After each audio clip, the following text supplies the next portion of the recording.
Estamos en la plática número 59 sobre el credo del catecismo para los sacerdotes. Pido ayuda económica, invito a las muchachas de 12 a 24 años a que ingresen a esta congregación para prepararse, ahorita que vivo yo todavía, para poderlas ayudar y sean verdaderas reconstructoras de la Iglesia.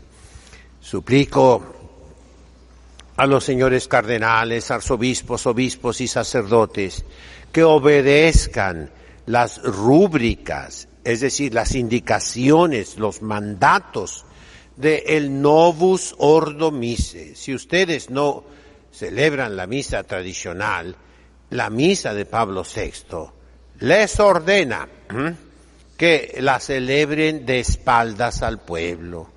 Por favor, señores cardenales, arzobispos, obispos y sacerdotes, lean el Novus Ordo Missae, que exige que estén celebrando de espaldas al pueblo, de frente a Dios, al frente del pueblo, a la cabeza del pueblo. Y esto lo dice, fíjense bien, al final del ofertorio. El sacerdote se voltea hacia el pueblo y dice, orad hermanos. Lo vuelve a repetir a la hora de la paz. Antes de la Sagrada Comunión dice, el sacerdote se vuelve de frente al pueblo y dice, la paz del Señor sea siempre con vosotros. Por tercera vez lo dice, cuando el sacerdote muestra la hostia antes de la comunión del pueblo y dice, se voltea hacia el pueblo. Y por última vez, por cuarta vez, lo dice al final de la Santa Misa para dar la bendición. Se voltea hacia el pueblo. Entiéndanlo, señores cardenales, arzobispos, obispos y sacerdotes. Por esa desobediencia comenzó la destrucción de la Iglesia y ya van cerca de 70 años y la Iglesia difícilmente se va a levantar de esta terrible destrucción porque fue por dentro a causa de los malos pastores. Vuelvan a celebrar la misa de espaldas al pueblo. Eso los obligará a poner el Santísimo Sacramento, como manda el Papa Benedicto, en el centro del presbiterio, en el centro del altar, que sea lo primero que vea cualquier persona que entre a la iglesia. Eso los obligará a decir las oraciones propias del sacerdote en voz baja. Eso los obligará a la devoción, al fervor. Eso les dará fuerza de apóstoles para convertir al mundo. Estoy hablando de la Iglesia, el artículo del credo que habla de la Santa Madre Iglesia, nos dice que tiene muchos nombres y es la casa de Dios, Domus Dei. Somos nosotros el hogar de Dios, donde el niño Jesús está calientito. Cuando llegan los Reyes Magos, lo encuentran. Y gracias a San José, que lo más seguro prendió el fuego ahí en el portal de Belén, o si ya estaban en una casita, siempre ardía el fuego. Por eso se llama hogar en castellano, de hoguera. ¿Qué es una hoguera? Es donde está la leña quemándose, calentando el ambiente.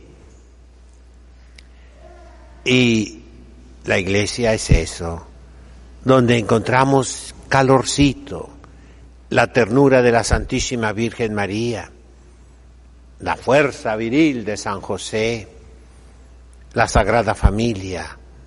Es iglesia. Como también, lo dije ya antier, la Iglesia católica se encuentra en cada familia cristiana. Lo dice nuestro Señor Jesucristo, donde 2 o 3 están reunidos en mi nombre, ahí estoy en medio de ellos. Esa no es presencia real, en el sentido estricto teológico, no. Es una presencia, sin embargo, de Jesucristo en su iglesia, porque todos somos la iglesia. Es el edificio de Dios. San Pedro, en sus epístolas, nos habla que nosotros somos piedras vivas de la construcción. El rito de consagración de las iglesias en el Pontifical Romano habla bellísimamente. Cada uno de nosotros es una piedra que juntos edificamos el templo de Dios aquí en la tierra. Otro nombre es columna y firmamento de la verdad. Es una expresión muy antigua. La iglesia es el firmamento de la verdad. Contiene la verdad la iglesia, porque contiene a Jesucristo, que dijo, yo soy el camino, la verdad y la vida. Y la iglesia nos enseña a todos a buscar esa verdad que está aún más allá de lo que pueden nuestras fuerzas, la verdad divina. Y lo que está al alcance de nuestra inteligencia, el objeto de nuestro entendimiento, la verdad que nos hará libres, la iglesia la propugna. Es la defensora de la ley natural, es la defensora del sentido común, es la verdadera defensora de la filosofía auténtica, de la filosofía perenne. Lo repite el Concilio Ecuménico Vaticano II, y es lo que los seminaristas y ahora las religiosas del futuro deben estudiar, siguiendo a Aristóteles y a Santo Tomás de Aquino. La verdad. La Iglesia hace que todos participemos los bienes espirituales. Somos el rebaño. Así habla Jesucristo, el buen pastor, las ovejas de Cristo. Y ya les había dicho que la mujer se tapa la cabeza por respeto a los ángeles, dice San Pablo en la primera a los Corintios. Por razones prácticas, lo he dicho yo muchísimo, pero hay otra razón, porque la mujer y el marido en el santo matrimonio son un misterio, dice San Pablo. ¿Misterio de qué? Misterio de Dios en la iglesia. Porque la iglesia es la esposa de Cristo. Y así como el jefe de familia representa a Jesucristo, y yo le repito a la mujer, digan lo que digan las leyes de este mundo, San Pablo, la Sagrada Escritura, la Biblia nos dice, el jefe de la familia es el hombre y representa a Jesucristo. Pero no se debe el hombre creer mucho, Mira a Jesucristo cómo está, clavado en la cruz, coronado de espinas. Y la mujer representa a la iglesia, la esposa de Cristo. Por eso se tapa la cabeza como una novia. El traer velo, el tener padrinos de velación, es símbolo de la boda. La palabra nupcias, la edad núbil, viene de la lengua latina nubes nubis.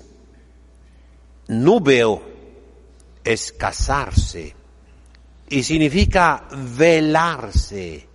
Todavía en castellano de los pueblos, de los campesinos, que conservan el auténtico idioma castellano antiguo, se dice, van a velar a la novia. Es decir, va a haber un matrimonio, va a haber una boda. Nube es la flor pequeñita, hermosa, que se usa todavía en las bodas. Voy a mostrarles aquí en un florero, hay un poco de nube. Esta es la nube. es una florecita chiquitita, pequeña, que junto en los floreros parece una nube, y esta es la flor de las bodas. El azar, la flor de naranjo, es la flor de la corona de la novia. Los azares. Hay un canto mexicano, una canción, mejor dicho, ¿verdad? Que habla del perfume de azares. Es el perfume de las bodas. La mujer simboliza la iglesia. La iglesia es madre, decimos, la Santa Madre Iglesia. Todo eso viene a raíz de que hay muchos nombres. La iglesia, sobre todo, es el cuerpo de Cristo, el cuerpo místico de Cristo. El Papa Pío XII, con una encíclica, Mystici Corporis, aclaró, clarificó que cada uno de nosotros tiene su misión propia en la iglesia, dentro de la iglesia. Hoy, 6 de enero, día de la Epifanía, tenemos que mirar fuera de la iglesia. Jesucristo en el huerto de los olivos dice: Padre, pido por todos los que me has dado, que no se pierda ninguno, y no se perdió ninguno, así dice él. Pero tengo otras ovejas que no están en este rebaño, y debo atraerlas para que se haga un solo rebaño bajo un solo pastor. Y eso es la Epifanía. Todas las naciones paganas vendrán al niño Jesús a verlo. Vendrán hacia él, lo encontrarán recostado en el pesebre con María Santísima y San José. Hoy es la fiesta de la iglesia, que se expande, es la fiesta de las misiones, es la fiesta de la propagación de la fe, que ha sido destruida terriblemente. La iglesia tiene un movimiento centrífugo, que es del centro hacia afuera. Y es el cumplimiento del mandato de Cristo al final del Evangelio. Por eutentes, vayan a todos los pueblos, prediquen el Evangelio a toda criatura, bauticen. El día de hoy lo han dicho cardenales, lo han dicho en sínodos, que no hay que bautizar, que simplemente hay que dejar a los pueblos paganos en sus culturas, en sus costumbres, respetarlas, que no hay que anunciar el Evangelio, porque echamos a perder la autenticidad de sus costumbres. Y en la práctica lo vimos todavía en tiempos de Juan Pablo II. Una mujer desnuda es la que leía la epístola, la que leía la primera lectura en varias ocasiones y enfrente del Papa mismo. Ah, mis hermanos, qué triste.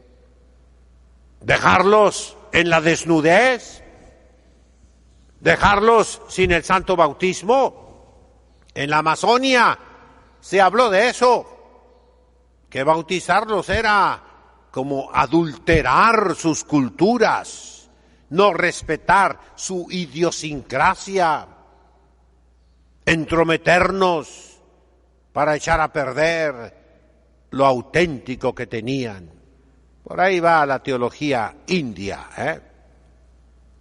Y todo eso va directamente en contra de lo que predicó nuestro Señor Jesucristo.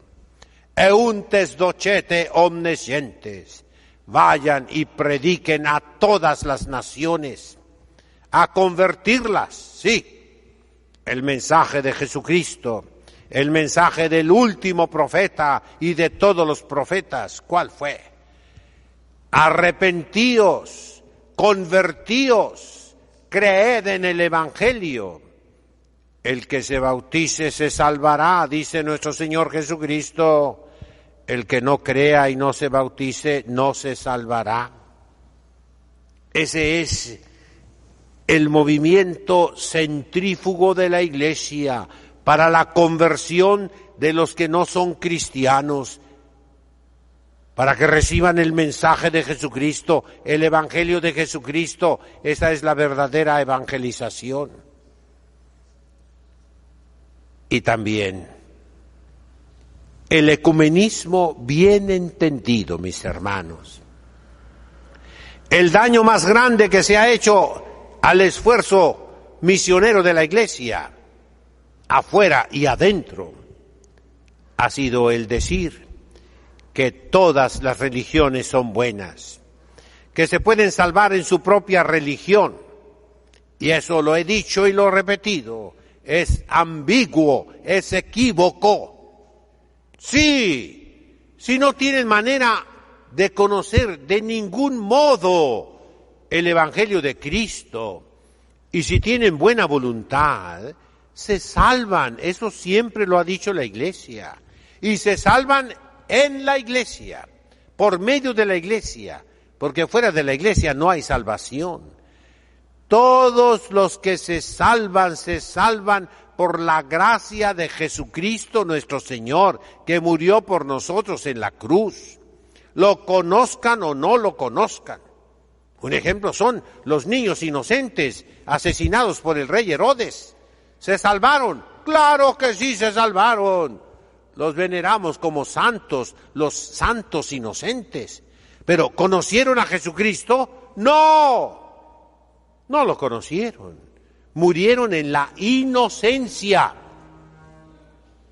Todo el que muere en la inocencia se salva por Jesucristo. Y Jesucristo es la Iglesia. La Iglesia es el cuerpo de Cristo.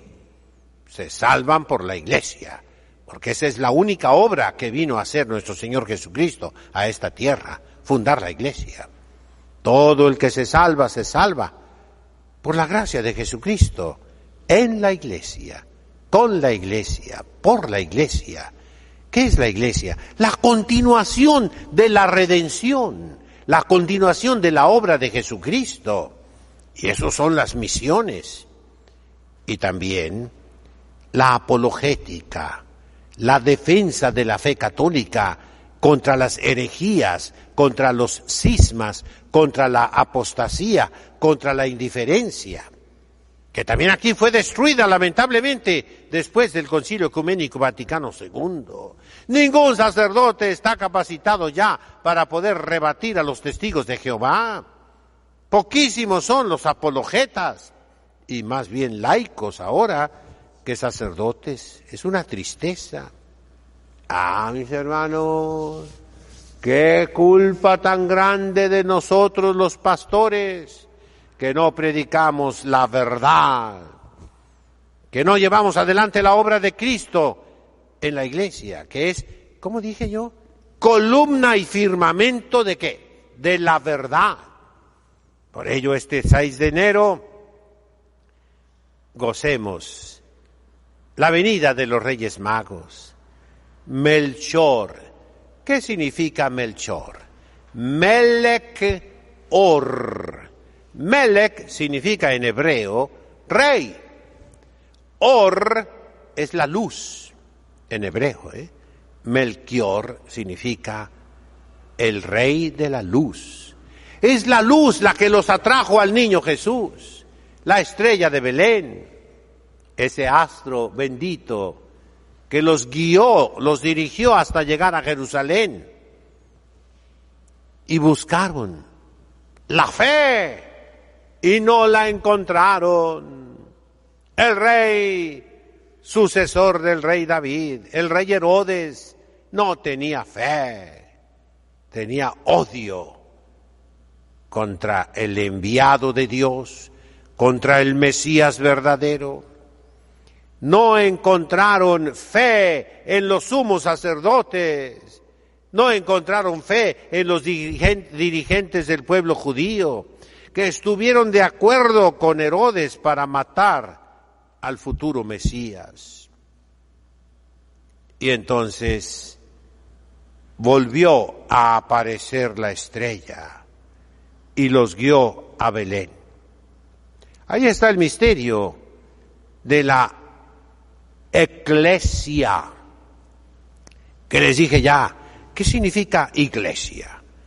Vocación del verbo kaleo en griego, kahal, kol en hebreo, kehilá, que significa llamar, convocar, atraer. Dios nos llamó a la iglesia. No sois vosotros que me habéis elegido, soy yo quien los llamó, soy yo quien los eligió a ustedes. ¿Y para qué nos eligió? Para que demos fruto, fruto abundante, y nuestro fruto permanezca. Eso es la iglesia, mis hermanos. El pueblo convocado por Dios, llamado por Dios, atraído por Dios. ¿Cómo nos atrae? Con su luz. Él es la luz que ilumina a todo hombre que viene a este mundo. Y hoy es la fiesta de la manifestación de esa luz. Epifanía, faino en griego significa brillar, la luz que brilla. Estefanos, Estefania, Esteban, ¿qué significa? La corona que brilla establemente. Fíjense, sto, el verbo istemi en griego, sto, stas, stare, steti, statum en latín. Significa algo estable, permanente. Faino, brillar, es un brillo permanente. Eso significa la corona de oro que brilla constantemente, continuamente. La Epifanía, la Iglesia concentra este día. Fíjense, los orientales, el día de hoy festejan la Navidad, Los bizantinos y los ritos orientales, el 6 de enero festejan la Navidad, porque es cuando Dios se manifestó en el silencio, en la intensa oscuridad de una noche invernal, ¿verdad? Es cuando se oye la voz de los ángeles y el esplendor maravilloso. Es la estrella que guió a los magos hacia Belén, ya no a Jerusalén, porque Jerusalén le falló al Mesías.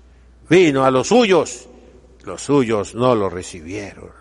Y entonces se va esa estrella al pueblito de David, a un portal pobre, no a un palacio de reyes. Y de ahí los padres de la Iglesia interpretan el llamamiento de todos los pueblos a ser la Iglesia de Dios. No solo el pueblo judío, no. Estaba destinado para ser el instrumento de la conversión de todas las naciones, pero falló. Y entonces será Roma. ¿Por qué nació el niño Jesús en Belén? Cuando que la encarnación fue en Nazaret. Debía de haber nacido en Nazaret. Pero César Augusto, así lo dice el Evangelio, el emperador de Roma, mandó que se empadronaran cada uno en la ciudad de su familia. Fue el último empadronamiento. Después de ese empadronamiento ya cesaron las 12 tribus de Israel. y ya se mezclaron. Y se acabó el Sefer HaYahas. Yahas es en la parentela, está relacionado, el parentesco. Y existen listas y listas innumerables, interminables, de generación tras generación, que los judíos han conservado. En internet los pueden ver, están en arameo y en hebreo, pero están ya. Libros un poco misteriosos, pero que narran la generación. Y ahí se encuentra la generación del Mesías. Y todavía hoy se conserva la línea de David. A través de Polonia, en Israel, hay descendientes del rey David, al menos así pretenden, ¿verdad? Aparte que la sangre del rey David está en los reyes actuales, aún en la reina Isabel de Inglaterra. Se ha tratado de demostrar que descienden del rey David, y no lo dudo, ¿verdad? Qué bueno. Pero qué triste que sea una reina protestante y no una reina católica. De todas maneras, mis hermanos, volvamos la mirada a Roma. Roma tomó el lugar de Israel. Roma propagó el Evangelio hasta los últimos rincones de la tierra. Griegos y latinos. Fuimos nosotros el instrumento de la predicación y de la difusión del Santo Evangelio. Pero ahora se está cumpliendo lo que dijo Jesucristo y lo que dijo San Pablo. La primera a los Tesalonicenses, capítulo 2, versículo 3. El famoso catejon, el impedimento para que venga el anticristo, ya se quitó. Y por eso ahora viene el príncipe de este mundo, con esa libertad que Dios le dio. ¿Para qué? Para que nos zarandeara, como le dijo a San Pedro. Para que, como le dijo el santo Simeón a la Virgen María a los 40 días de nacido el niño Jesús, para que se revelen los corazones, lo que hay dentro, y se decidan o con Cristo o contra Cristo. Esa es la permisión de Dios. Zarandear el trigo. ¿Para qué se zarandea el trigo, mis hermanos? Para separar el grano de la paja. Así en la Iglesia. Son comparaciones que usa nuestro Señor Jesucristo. Estamos revueltos, el trigo con la cizaña, el trigo con la paja. Y tiene que haber un sacudimiento. Y lo estamos viviendo ya. Ahora cuesta ser cristiano. Ahora sí tiene mérito nuestra fe. Que estas reflexiones tan duras que les estoy haciendo y que van dirigidas a los cardenales, arzobispos, obispos y sacerdotes en primer lugar, que vienen del Concilio de Trento, de la tradición de la Iglesia, nos ayuden. ¿Cómo? Sacudiéndonos, despertándonos, para que tomemos posición militar, o con Cristo o contra Cristo. En nombre del Padre, del Hijo, del Espíritu Santo.